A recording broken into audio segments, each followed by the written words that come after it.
The orbital defense platforms above New Terra glowed like distant stars against the planet's night side. Commander Rena Vale stood at the bridge viewport of the UES Harbinger, her reflection ghostly in the reinforced glass. 20 years of military service had earned her this command, but ambition burned ever brighter in her chest. The latest reports from the outer colonies spoke of increasing raids by the Scourge, mindless biological weapons left behind by an ancient civilization. Humanity needed something more to survive. Commander, Lieutenant Kai's voice broke through her thoughts. The expedition team has reported in from the dig site. They've found something. The ancient ruins on Proxima VI had been her obsession for months. While others saw only crumbling architecture, Rena recognized patterns in the decay, purposeful designs that spoke of power beyond human understanding. She had committed resources, reputation, and lives to this search. "Show me," she ordered, turning to face the holographic display. The image materialized. A chamber deep beneath the planet's surface, its walls covered in scripts that seemed to shift and change as if alive. At its center stood an obelisk of impossible black metal, its surface rippling like liquid shadow. Initial readings suggest it's some kind of quantum computer, reported Dr. Theda Voss, the team's lead archaeologist. Her usually steady voice trembled with excitement. But the power signature, it's unlike anything we've ever seen. Rena's heart raced. This was it, the edge humanity needed. "Secure the site. I'm coming down." The descent to the ruins took an hour, but Rena hardly noticed the time pass. Her mind was filled with possibilities. The Scourge were advancing, and the Coalition Council wasted time with politics while outer colonies burned. With this technology, she could force action. She could save them all. The chamber felt alive when she entered it. The air hummed with energy that made her skin prickle. Dr. Voss stood before the obelisk, her instruments painting her face in ghostly light. "It's speaking to me," Theda whispered. "Not in words, but patterns. Commander, this isn't just a computer. It's conscious." Rena approached the obelisk. The surface rippled at her proximity, and in its depths, she saw reflections of possible futures. Humanity ascended among the stars, safe from all threats. All it would take was reaching out. "Commander, wait." Theda's warning came too late. The moment Rena's fingers touched the surface, reality fractured. Information flooded her mind. The history of a civilization that had transformed itself into living shadow, the price they paid for immortality, the horror they became. And with the knowledge came power, seeping into her cells, rewriting her very existence. She screamed as shadows consumed her, but the sound became laughter. The chamber's writings blazed with new meaning. She could read them now, understand the terrible beauty of what the ancients had achieved. Theda and the security team backed away as darkness spread from where Rena stood, tendrils of void reaching out like hungry fingers. "What have you done?" Theda's voice shook with horror. Rena looked at her hands, now wrapped in living shadow. The power thrummed through her veins, intoxicating. "What was necessary?" she replied, her voice resonating with new harmonics that made the others flinch. "I found the way to save humanity." But even as she spoke the words, she felt the change continuing, her humanity slipping away like water through cupped hands. The obelisk had shown her the truth. To save humanity, she would have to become something else entirely. The price of power was transformation, and she had already begun to pay it. In orbit, the crew of the Harbinger watched in horror as darkness spread across the ruins like a stain. When their commander emerged, she was no longer wholly human. The shadow entity that called itself the Nexus had found its new vessel, and Rena Vale had taken her first step toward becoming the Shadowbringer. The choice was made. The price was paid. And in the depths of space, ancient powers stirred, awakening to the presence of their new sister. The war for humanity's future had begun, but its greatest defender would become its darkest threat. Humanity's fate now balanced on the edge of shadow and light, and none could predict the true cost of Rena's ambition. 6 months after the incident at Proxima VI, The Coalition Council declared Commander Rena Vale dead. They were wrong. In the abandoned shipyards of Helios Station, something new was taking shape, both in form and purpose. The being that had once been Rena Vale moved through the shadows of the derelict station, her form shifting between solid and void. Around her, corrupted nanites rebuilt ancient machinery, guided by knowledge stolen from the Nexus. But it was the humans who truly held her attention. They came to her broken. Veterans of lost colonies, survivors of scourge attacks, outcasts from a society that preferred comfort to truth. She gave them purpose, and more importantly, she gave them power. The transformation is painful, she told each volunteer, her voice carrying ethereal harmonics that made the station's metal sing. But pain is the currency of evolution. Jace Durant had been her first recruit, a former Coalition Special Forces operator who'd lost his family to the Scourge. Now he stood before her, his skin webbed with lines of shadow tech that pulsed in time with his heartbeat. The integration is complete, he reported, flexing fingers that could now tear through battleship armor. The others are ready too. Rena, now known to her followers as the Shadowbringer, surveyed her work. 50 elite soldiers transformed into something beyond human. Her Void Knights, the vanguard of humanity's salvation, or its damnation, depending on who you asked. "Show me," she commanded. The demonstration chamber had once been a cargo hold. Now it was a proving ground. Jace and his squad moved like liquid darkness, their enhanced bodies channeling powers that defy physics. They weren't just soldiers anymore. They were weapons forged in shadow. But power came with a price. Each transformation drove her followers further from their humanity, just as her own continued to slip away. Sometimes, in rare moments of clarity, she remembered a daughter's face, a life left behind. But such memories were dangerous. Weakness would doom them all. The Nexus entity within her approved of the changes, its ancient consciousness merging further with her own. It showed her visions of the civilization that had created it. Beings of pure energy and thought, transcended beyond physical form. They had achieved perfection, or so they believed, before their own hubris destroyed them. "The Coalition won't be able to ignore us now," Jace said, his eyes gleaming with the same darkness that flowed through his veins. "When do we strike?"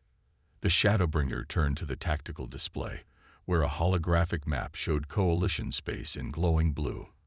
Her first target was already chosen, New Alexandria, home of the Coalition's premier research facility, the same facility that had dismissed her warnings about the Scourge years ago. "The Coalition believes they can huddle behind our walls while the outer worlds burn," she said, her voice carrying to every corner of the station. "They think safety lies in denial and bureaucracy. We will show them the true cost of their complacence." But even as she planned the attack, another part of her consciousness reached further, touching minds across the void. The Scourge were moving, their hive minds sensing the awakening of ancient powers. They would come in force now, drawn by the energy of the shadow tech. It was exactly what she wanted. "Prepare the fleet," she ordered. The shadows around her writhed with anticipation. New Alexandria burns at dawn. Her Void Knights moved with purpose, boarding ships that had been remade with shadow tech. The ancient knowledge flowing through her had transformed these vessels into weapons that would terrify even the most hardened Coalition admiral. Yet in the depths of her transforming consciousness, a small voice whispered warnings. The Nexus showed her only what it wanted her to see. The Ancients' fall had not been mere hubris. There was something darker in their history, something the entity kept hidden. But such doubts were luxuries she could no longer afford. The path was chosen, and destiny waited at its end. Humanity would evolve, or it would perish, and the Shadowbringer would be the architect of either outcome. As the Shadow Fleet prepared for its first strike, news spread through the outer colonies. Stories of a dark savior, a being of impossible power who promised protection and transformation. Some called her a monster, others a messiah. Both would learn the truth soon enough. The war for humanity's soul was about to begin, and its first battle would be written in shadow and fire across the skies of New Alexandria. The Shadowbringer watched her forces gather, feeling the pulse of power through her transformed fleet. There would be no turning back now. In the silence of her chamber, she looked at her reflection in a sheet of polished metal. The face that looked back was both familiar and alien. Human features wrapped in living shadow, eyes that held the knowledge of eons. She was becoming something new, something terrible and magnificent. The price of power was transformation. The cost of salvation was sacrifice. And in the darkness between stars, ancient forces watched with growing interest as their newest sister prepared to reshape the galaxy in her image. 3 years after the fall of New Alexandria, the Shadowbringer's empire stretched across a third of known space. Colony worlds that once feared Scourge attacks now hosted Shadowtech spires, their populations slowly transforming under her guidance. But victory had brought new complications. In her throne room aboard the fortress ship Eternal Night, the Shadowbringer received reports of growing resistance. The holographic displays showed dozens of incidents: sabotaged transformation chambers, destroyed Shadowtech caches, freed volunteers. But it was the image of the resistance leader that held her attention, a young woman with familiar eyes. "Lyra," she whispered, the name sending ripples through the shadows that compose her form. Her daughter, thought dead in the chaos of her transformation, now led the fight against her. Admiral Jace Durant, his body now more shadow than flesh, approached the throne. The resistance grows bolder. They've found ways to disrupt the Shadowtech. Someone is helping them. Someone who understands our technology. "Theta Voss," the Shadowbringer said. The archaeologist who had been there at the beginning had escaped during the transformation. "She's helping my daughter." The words felt strange in her mouth. The Nexus entity that shared her consciousness recoiled from such human connections, but something in her refused to let go. Perhaps that was why she had unconsciously held back from full transformation, maintaining a shape that echoed her human form. "The Coalition remnant supports them," Jace continued. "They have established bases in the Outer Rim, beyond our sensor range. But there's more." He hesitated. "The Scourge are changing their patterns. They're avoiding our territories now, concentrating their attacks on resistance-held worlds." The Shadowbringer rose, her form towering in the darkness. The Scourge's behavior confirmed her worst fears. They weren't mindless weapons. They were tools, guided by something ancient and terrible. The same force that had destroyed the civilization that created the Nexus. "Show me the pattern of attacks," she commanded. The holographic display shifted, showing Scourge movements over time. They were being herded, she realized. The resistance wasn't just fighting her. They were shepherding humanity's oldest enemy toward a purpose. "They don't understand what they're doing," she said, more to herself than to Jace. "The Scourge aren't the true enemy. They never were." In her mind, the Nexus entity stirred uneasily. More of its memories were becoming clear, fragments of a war fought eons ago against beings that existed in the spaces between dimensions. The Scourge were merely their advanced scouts, testing defenses before the true invasion. A transmission cut through her thoughts. On every channel, on every Shadowtech device across her empire, a face appeared. Young, determined, with eyes that mirrored her own from a lifetime ago. "People of the free worlds," Lyra Vale's voice rang out. "You know me as the Shadow's Bane, but I am also the daughter of the woman who became the Shadowbringer. I know why she began this crusade. I understand her fear, but in trying to save humanity, she's destroying everything that makes us human." The Shadowbringer watched in silence as her daughter continued. "We found another way. Dr. Voss has discovered how to adapt Shadowtech without sacrificing our humanity. We can fight the Scourge without becoming monsters. To those living under the Shadow's reign, there is hope. There is a choice." Jace moved to cut the transmission, but the Shadowbringer stopped him. "Let them hear. Let them choose. Because soon, choice would be a luxury none of them could afford." In the depths of her transformed consciousness, pieces of a cosmic puzzle were finally falling into place. The Nexus wasn't a gift, it was a warning. Its creators hadn't transcended. They'd been running. And now, the things they fled had found humanity. "Gather the Void Knights," she commanded. "All of them." "A full assault on the Resistance?" Jace asked.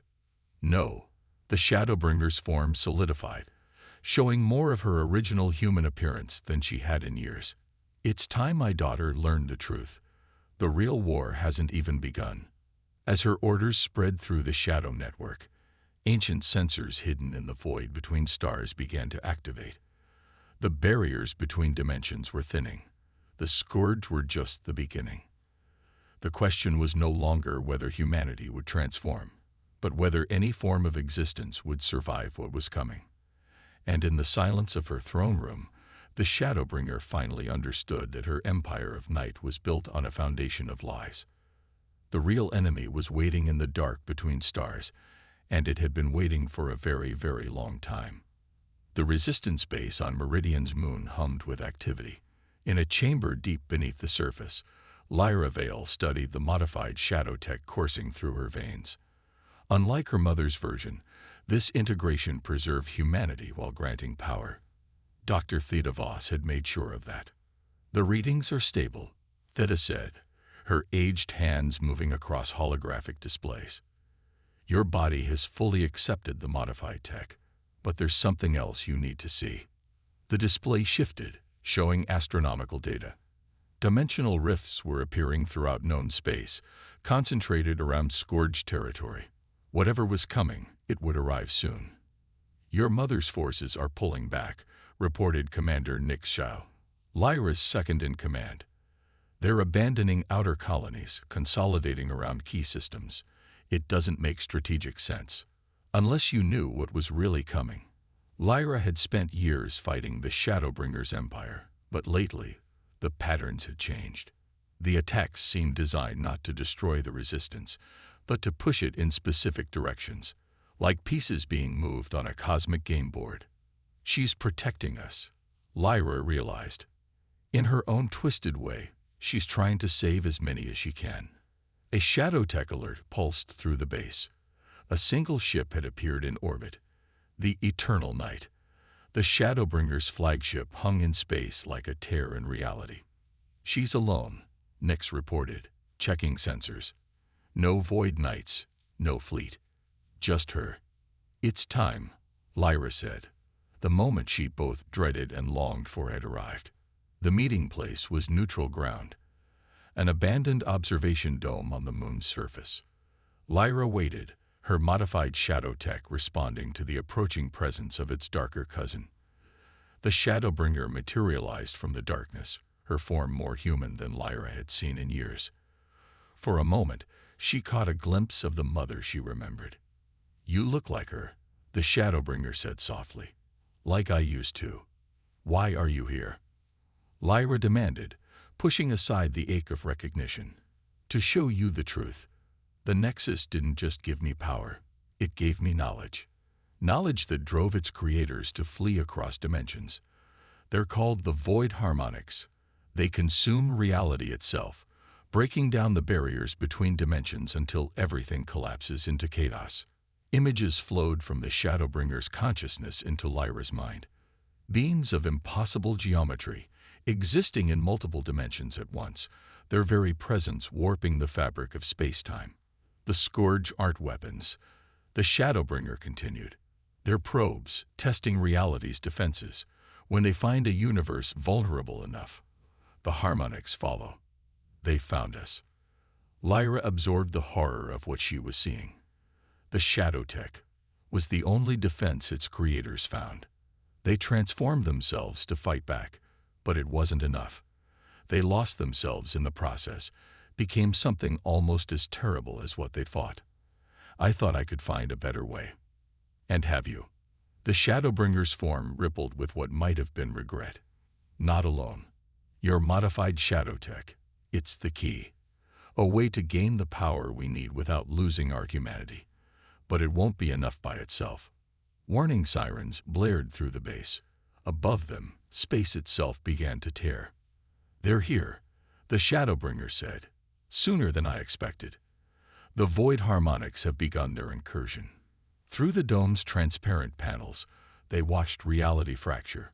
Shapes emerged that hurt the mind to look at, existing in geometries that shouldn't be possible. I understand now, Lyra said, watching humanity's true enemy emerge. Why you did it all. But there had to be another way. Perhaps.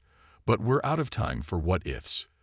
The question is, can you trust me enough to fight beside me? Can your resistance work with my empire? Because divided, we don't stand a chance. Before Lyra could answer, space erupted around them. The void harmonics had arrived in force, their presence sending waves of dimensional distortion across the solar system. In orbit, ships from both the Resistance and the Shadow Empire found themselves facing an enemy that defied comprehension. Mother and daughter stood together, watching the end of everything they knew begin. The time for family drama and civil war was over. The real fight, the fight for existence itself, was about to begin. Together then, Lyra said, extending her hand. The modified shadow tech in her veins pulsed in harmony with her mother's darker version. The Shadowbringer took her daughter's hand, and for the first time in years, Rena Vale's voice emerged clearly. Together. Above them, reality continued to tear itself apart, and the fate of not just humanity, but all of existence hung in the balance. The true war had begun. The battle for existence unfolded across dimensions. Void harmonics tore through reality while the combined forces of humanity fought back with everything they had. The Shadowbringers' Void Knights fought alongside resistance fighters, their different versions of shadow tech creating unexpected synergies. From the command center of the Eternal Night, Rena and Lyra Vale coordinated the defense of their reality. Dr. Theta Voss worked frantically to merge the two forms of shadow tech, seeking the perfect balance between power and humanity. The dimensional barriers are collapsing faster than we can reinforce them, Jace reported, his shadow-enhanced senses tracking the battle across multiple planes of existence. We're losing. He was right. For every void harmonic they destroyed, two more emerged from the dimensional tiers. The enemy was infinite, existing across countless realities, while humanity fought with the resources of a single universe. There's a pattern, Lyra said suddenly, studying the battle data. They're not just attacking randomly. They're creating a resonance pattern, like ripples in a pond. The Shadowbringer saw it too. The void harmonics were using dimensional tiers like instruments, creating a cosmic symphony of destruction. But every symphony had a core melody. The Nexus, she whispered, the ancient entity within her resonating with sudden understanding. It wasn't just a warning system or a weapon. It was a tuning fork. Theta looked up from her work, eyes wide. Of course, the ancients didn't just transform themselves. They were trying to change the fundamental frequency of their reality, to make it incompatible with the harmonics. But they went too far, Lyra continued, catching the thought. They changed themselves so much they nearly became what they fought against. Together, the Shadowbringer said, looking at her daughter, your modified tech maintains human resonance while mine channels void energy. If we combine them, we could create a new frequency, Theta finished, one that would make our reality permanently toxic to the void harmonics. But the cost would be enormous. Someone would have to serve as the focal point, the conductor for a symphony of reality-altering energy. The power would burn through any normal human in seconds. I'll do it, the Shadowbringer and Lyra said simultaneously. No. Rena's voice emerged clearly from the Shadowbringer's form. I started this, and I'm already changed. It has to be me. Mother, it'll destroy you. Perhaps, or perhaps it'll finally complete my transformation. Just not in the way the Nexus intended. Around them, reality continued to fracture. The void harmonics were closing in on their position, drawn by the combined shadow tech energies. They had minutes at most. Jace, the Shadowbringer commanded, get everyone off this ship. Coordinate the evacuation with Commander Zhao. Theta, finish the modifications. Lyra, she turned to her daughter. I need you to conduct the human side of the symphony. The next few minutes were a blur of activity. As the crew evacuated, Theta made the final adjustments to the shadow tech systems. The Eternal Night would become both instrument and amplifier for the reality-changing frequency. "The convergence is ready," Theta announced, heading for the escape pod.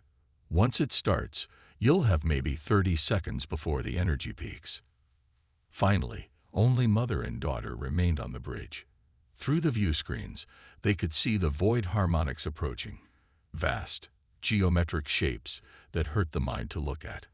"I was wrong," the Shadowbringer said softly. "Not about the threat, but about how to face it. I thought humanity needed to be transformed to survive, but humanity's greatest strength is its ability to change while remaining true to itself. You proved that." Lyra hugged her mother fiercely. "I love you. I never stopped." "I know. Now go. They need you to lead them in whatever comes next." As Lyra's escape pod launched, the Shadowbringer stood alone on her bridge. The Nexus entity within her tried to resist, recognizing the end of its long existence approaching. But Rena Vale was in control now, fully and finally herself. She began the convergence. Shadow tech energy flowed through her from every part of the ship, merging with the void energy she had carried for so long. As the power built, she thought of her daughter, of humanity, of all the possible futures that would now have a chance to exist. The void harmonics sensed the danger too late. The frequency burst forth from the Eternal Night like a new sun, carrying within it the combined resonance of humanity and shadow. Reality itself began to vibrate, adjusting to a new fundamental frequency. In that last moment, as both ship and captain became pure energy, Rena Vale smiled. The price of power had been transformation, but the gift of love had been redemption. The waves spread across space, sealing dimensional tiers and driving the void harmonics back to their own realm. Where it passed, it left behind a changed universe, one where shadow and light, human and void, existed in perfect harmony. Aboard the Resistance flagship, Lyra watched the wave approach. The modified shadow tech in her veins hummed in response, adapting to the new frequency. Across human space, both pure humans and those changed by shadow tech felt the shift, a transformation that preserved rather than erased what they were. The war was over, reality was saved, and somewhere in the harmony of existence, Rena Vale's consciousness lived on, not as the Shadowbringer, but as part of the new symphony of creation itself. Humanity would go on, changed but not lost, ready to face whatever the universe had in store. And in the end, that had been worth any price.